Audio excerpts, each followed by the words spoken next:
धन निरंकार जी, आज हम हार्दिव वाणी की 9वीं पंक्ति पर चर्चा करने जा रहे हैं। और सच कहूं, ये केवल पंक्ति नहीं है, ये इंसान के पूरे जीवन को देखने की दृष्टि बदल देती है। क्योंकि इंसान पूरी जिंदगी क्या चाहता है? शांति, सुरक्षा, सुकून, संतोष और सबसे बड़ी बात, सब कुछ अपनी इच्छा के अनुसार। इंसान चाहता है कि जीवन उसकी योजना से चले, रिश्ते उसकी उम्मीदों के अनुसार चलें, पैसा समय पर आए, स्वास्थ्य हमेशा अच्छा रहे, अपनों का साथ कभी ना छूटे, कोई नुकसान ना हो, कोई अपमान ना मिले, कभी दुख ना आए। लेकिन जीवन ऐसा नहीं चलता। कभी सुख आता है, कभी दुख, कभी मिलना होता है, कभी बिछड़ना, कभी सफलता मिलती है, कभी असफलता, कभी सम्मान मिलता है, कभी आलोचना, कभी रास्ते खुलते हैं, कभी सारे दरवाजे बंद लगते हैं। और जब जीवन हमारी इच्छा से अलग चलता है, तब मन पूछता है, भगवान, मेरे साथ ऐसा क्यों? मैंने क्या गलत किया? मेरी प्रार्थना क्यों नहीं सुनी गई? क्या दाता मुझे भूल गया?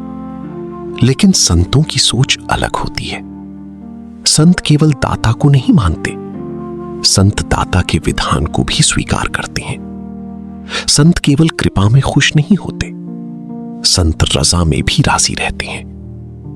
और आज की हार्दिव वाणी की 9वीं पंक्ति हमें यही सिखाती है कि जीवन में जो कुछ भी आता है, अमीरी, फकीरी, सुख, दुख, सफलता, असफलता, अगर वो दाता की ओर से है तो उसमें भी कोई गहरी दया छिपी है। तू पूरन है, तेरा सारा इंतजाम भी पूरन है। तेरे हर विधान में दाता तेरी दया का दर्शन है। तेरा ही तो पुरस्कार है, हे ईश्वर, अमीरी भी है प्रसाद के रूप में भेजी तूने ही फकीरी भी। सुख भी है वरदान तेरा और दुख तेरी सौगात है। दोनों ही जब तेरे हैं तो डरने की क्या बात है। कहे हर देव विधान में तेरे आनंद ही आनंद है। हमें पसंद हो वही विधाता जो भी तुझे पसंद है। वाह! अगर इंसान इस एक पंक्ति को सच में समझ ले तो जीवन का बहुत बड़ा बोझ हल्का हो सकता है। क्योंकि इंसान दुख से उतना नहीं टूटता जितना क्यों से टूटता है। दर्द होता है, लेकिन उससे बड़ा दर्द है ये सवाल, मेरे साथ ही क्यों? लेकिन जब इंसान ये समझने लगता है कि दाता जो कर रहा है उसके पीछे भी कोई गहरी दया हो सकती है, तब धीरे धीरे विरोध कम होता है। फिर मन शिकायत से हटकर विश्वास में आने लगता है। तू पूरन है, तेरा सारा इंतजाम भी पूरन है। तेरे हर विधान में दाता तेरी दया का दर्शन है। हल्का विराम। क्या गहरी पंक्तियां हैं।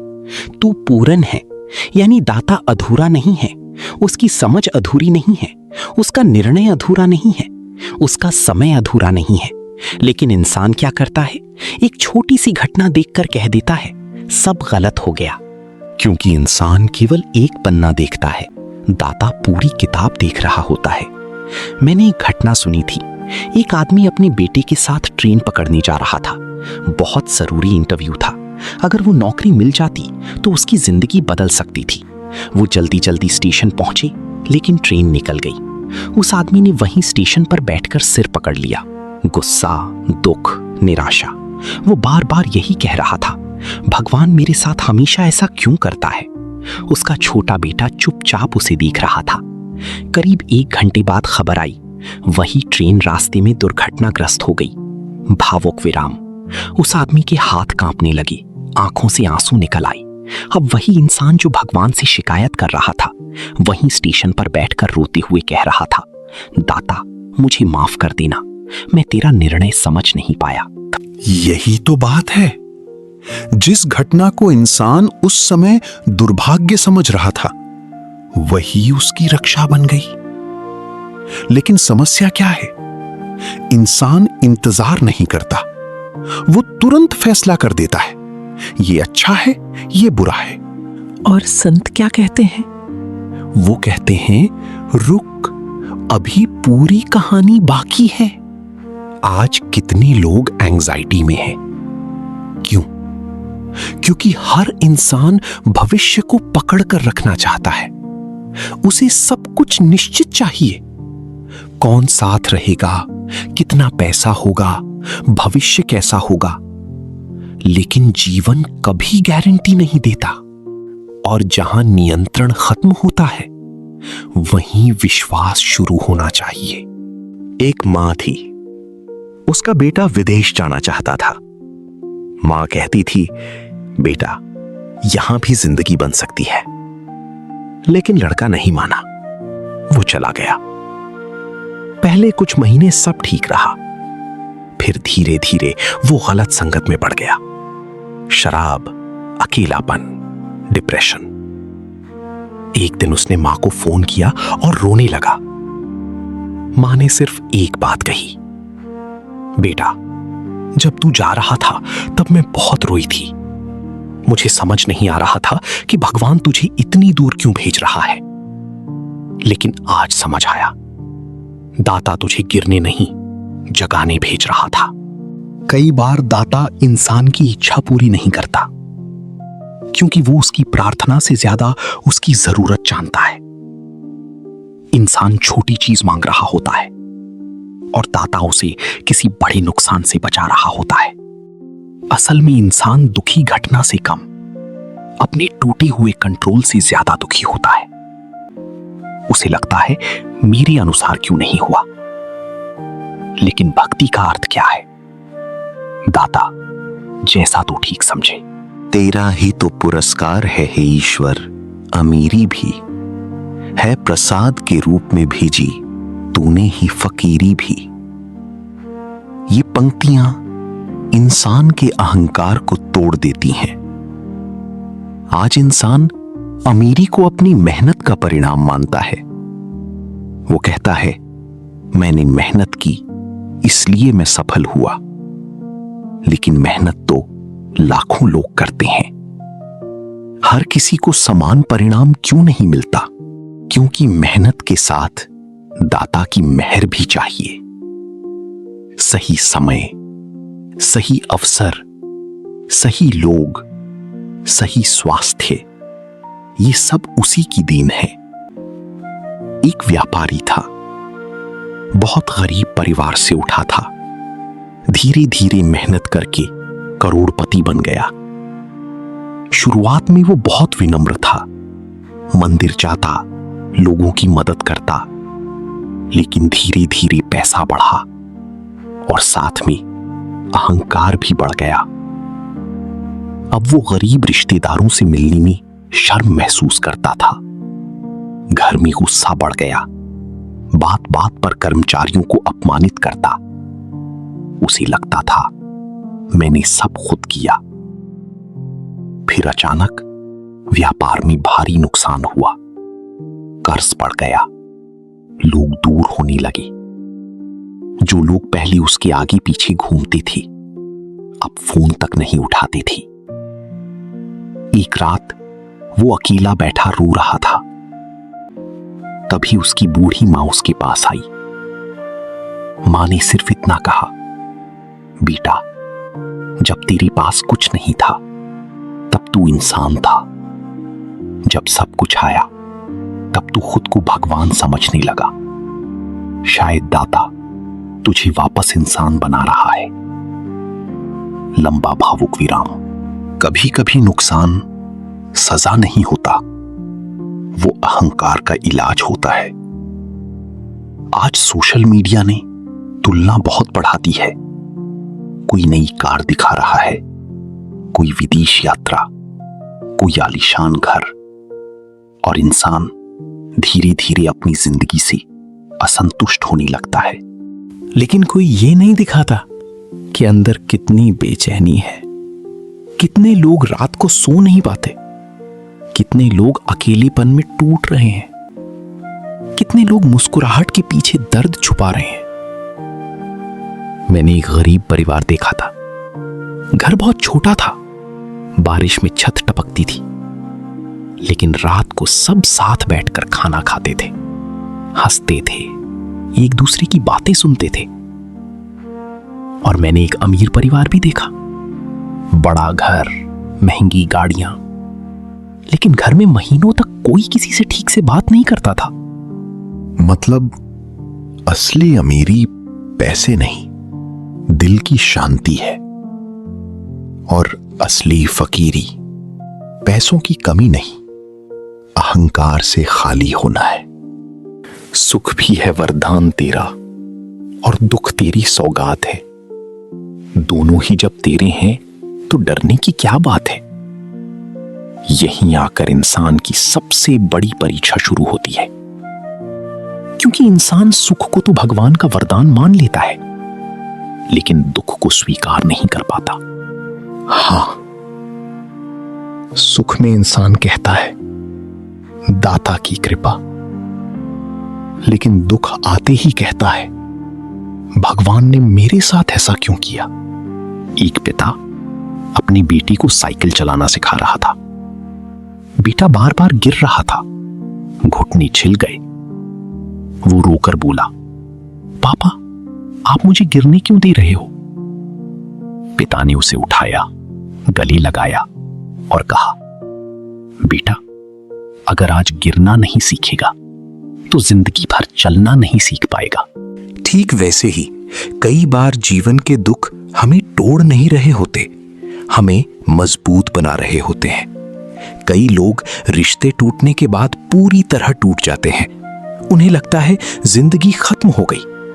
लेकिन कई बार वही दर्द इंसान को पहली बार खुद से मिलाता है। वो पहली बार खुद को समझता है, पहली बार अंदर झांकता है, पहली बार भगवान को सच्चे दिल से याद करता है।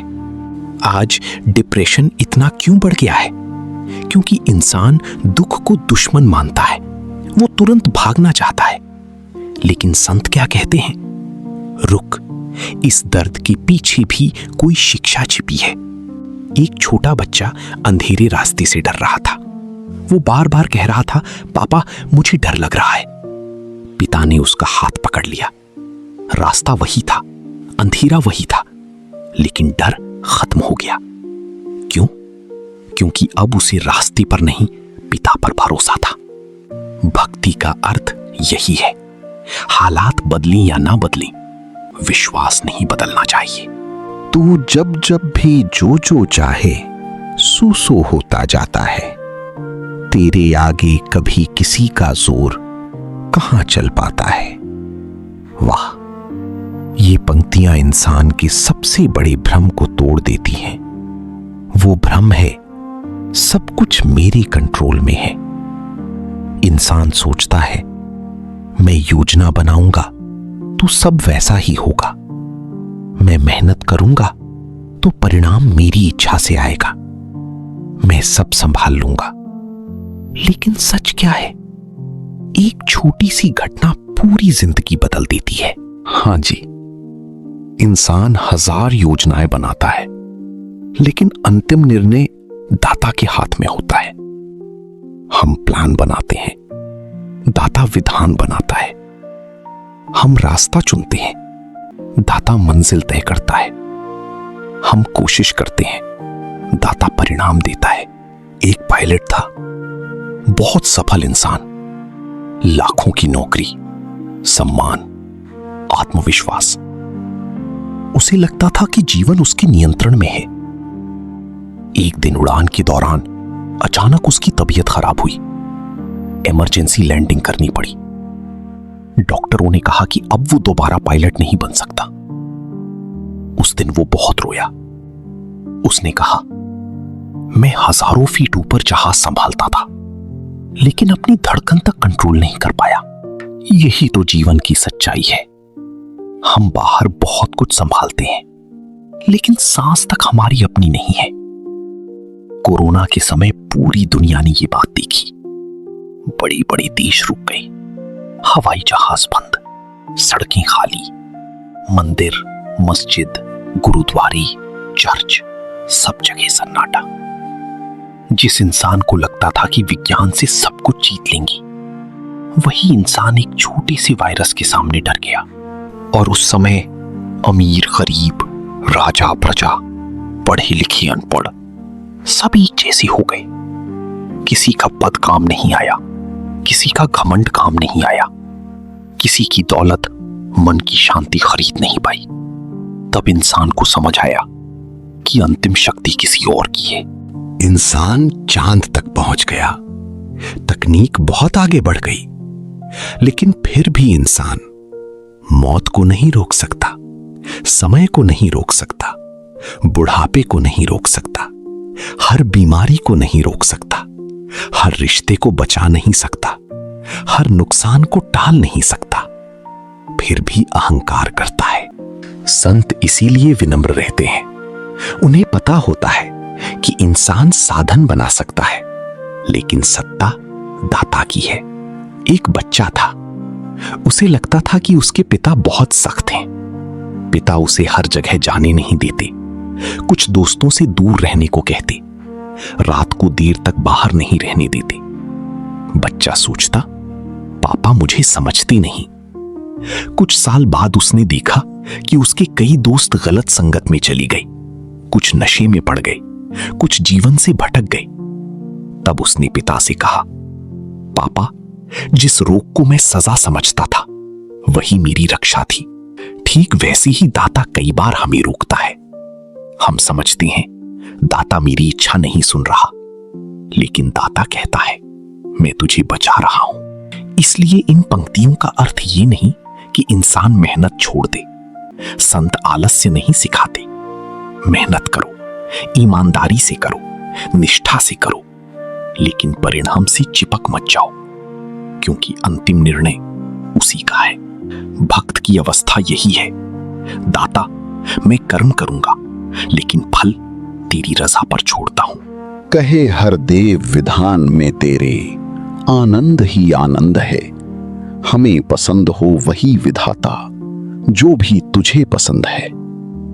यही पूरी वाणी का सार है। यहां आकर भक्ति अपनी सबसे ऊंची अवस्था में पहुंचती है।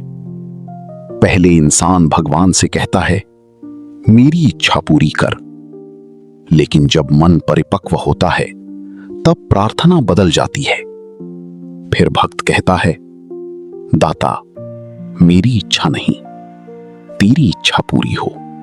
और ये कहना आसान नहीं है। जब सब कुछ अच्छा चल रहा हो, तब तेरी रजा कहना आसान है। लेकिन जब दिल टूट रहा हो, जब नुकसान हो रहा हो, जब अपना दूर जा रहा हो, जब शरीर बीमारी से गुजर रहा हो, तब कहना जो तुझे पसंद वही मुझे पसंद, यही असली भक्ति है। एक मां थी, उसका बेटा बहुत बीमार था। मां दिन रात प्रार्थना करती, दाता मेरे बच्चे को ठीक कर दो। महीनों इलाज चला, मां टूट गई। रात को रोती थी, दिन में हिम्मत बनाती थी। एक रात उसने बहुत रोकर कहा, भगवान मैं अब थक गई हूं। फिर उसके भीतर से जैसे एक आवाज आई। उसने पहली बार कहा, दाता मैं अपने बेटे से बहुत प्रेम करती हूं, लेकिन तू उससे मुझसे भी ज्यादा प्रेम करता है। अब जो तेरी इच्छा। उस दिन बीमारी तुरंत खत्म नहीं हुई, लेकिन मां के भीतर का डर कम होने लगा। वाह, यही समर्पण है। समर्पण हार मानना नहीं है, समर्पण है दाता पर भरोसा रखना। विधान में तेरी आनंद ही आनंद है, ये बहुत गहरी बात है। साधारण इंसान आनंद को परिस्थिति से जोड़ता है। पैसा मिला, आनंद। सम्मान मिला, आनंद। अपना साथ रहे, आनंद। काम बन गया, आनंद। लेकिन संतों का आनंद परिस्थिति पर नहीं टिका होता, उनका आनंद दाता से जुड़ा होता है। क्योंकि परिस्थिति बदलती रहती है। आज सुख है, कल दुख आ सकता है। आज लोग साथ हैं, कल दूर जा सकते हैं। आज शरीर स्वस्थ है, कल बीमारी आ सकती है। अगर आनंद इन चीजों पर टिका होगा तो वो भी बदलता रहेगा। लेकिन अगर आनंद निरंकार से जुड़ जाए तो बाहरी परिवर्तन अंदर की शांति को हिला नहीं पाते। आज लोग पूछते हैं मन को शांति कैसे मिले, लेकिन शांति तब तक नहीं मिल सकती जब तक इंसान हर चीज अपनी इच्छा से चलाना चाहता है, क्योंकि जीवन कभी पूरी तरह मन के अनुसार नहीं चलेगा। कभी अपमान मिलेगा, कभी नुकसान होगा, कभी अपने दूर जाएंगे, कभी योजनाएं टूटेंगी, कभी मेहनत के बाद भी परिणाम नहीं मिलेगा। लेकिन अगर इंसान हर परिस्थिति में ये कहना सीख जाए, दाता जो तुझे पसंद वही मुझे पसंद, तो अंदर धीरे धीरे शांति जन्म लेने लगती है। और फिर जीवन बोझ नहीं लगता, जीवन प्रसाद लगता है। फिर इंसान कहता है सुख आया धन्यवाद, दुख आया इसमें भी कोई शिक्षा होगी। अमीरी आई ये तेरी देन है, फकीरी आई ये भी तेरी मर्जी है। रास्ता खुला तेरी कृपा, रास्ता बंद हुआ तेरी रक्षा। भक्त की असली अवस्था यही है, वो दाता से चीजें मांगना कम कर देता है और दाता से शक्ति मांगता है। मुझे हर हाल में तुझसे जुड़ा रखना, मुझे तेरी रजा में राजी रखना, मुझे शिकायत से बचाना, मुझे अहंकार से बचाना, मुझे तेरे विधान में दया देखना सिखाना। और शायद यही जीवन की सबसे बड़ी मुक्ति है। जब इंसान हर घटना में दाता का हाथ देख लेता है तो फिर डर कम हो जाता है, क्योंकि उसे पता होता है जो होगा दाता की निगाह में होगा। धन्य निरंकार जी, आज की इस पूरी चर्चा में हारदेव वाणी की 9वीं पंक्ति हमें क्या सिखाती है? सबसे पहले यह सिखाती है कि दाता पूर्ण है, उसका निर्णय पूर्ण है, उसका समय पूर्ण है, उसका विधान पूर्ण है। हम अधूरी दृष्टि से देखते हैं, इसलिए घबरा जाते हैं। दाता पूरी तस्वीर देखता है, इसलिए उसका हर निर्णय गहरी दया से भरा होता है। दूसरी, ये पंक्ति हमें अमीरी और फकीरी का सही अर्थ समझाती है। अमीरी आए तो अहंकार मत करो, क्योंकि वो भी दाता का पुरस्कार है। फकीरी आए तो टूटो मत, क्योंकि उसमें भी कोई प्रसाद, कोई शिक्षा, कोई विनम्रता छिपी हो सकती है। तीसरी, ये पंक्ति सिखाती है कि सुख और दुख दोनों जीवन के शिक्षक हैं। सुख हमें धन्यवाद सिखाता है, दुख हमें गहराई सिखाता है। सुख में हम दाता की कृपा देखते हैं, दुख में हमें दाता का सहारा देखना सीखना है। चौथी, ये पंक्ति इंसान का अहंकार तोड़ती है। हम बहुत योजनाएं बना सकते हैं, बहुत प्रयास कर सकते हैं, लेकिन अंतिम निर्णय उसी का है। इसलिए कर्म करो, लेकिन फल को दाता की रजा पर छोड़ दो। और आखिरी, यही पूरी पंक्ति का सार है। भक्ति केवल भगवान से प्रेम करना नहीं है, भक्ति है भगवान की इच्छा से भी प्रेम करना। जब इंसान ये कहना सीख जाता है, हे विधाता, जो तुझे पसंद है वही हमें पसंद हो जाए, तब अंदर शिकायत कम होने लगती है, डर कम होने लगता है, अहंकार पिघलने लगता है और जीवन बोझ नहीं प्रसाद लगने लगता है। तो आइए आज इस पंक्ति को केवल सुनी नहीं, इसे अपने जीवन में उतारने की कोशिश करें। जब कोई रास्ता बंद हो तो कहें, दाता इसमें भी तेरी दया होगी। जब दुख आए तो कहें, दाता इसमें भी कोई शिक्षा होगी। जब सुख आए तो कहें, दाता ये तेरा वरदान है। और जब जीवन हमारी इच्छा से अलग चले तब भी दिल से कह सकें, हमें पसंद हो वही विधाता जो भी तुझे पसंद है। धन्य निरंकार जी, धन्य निरंकार जी।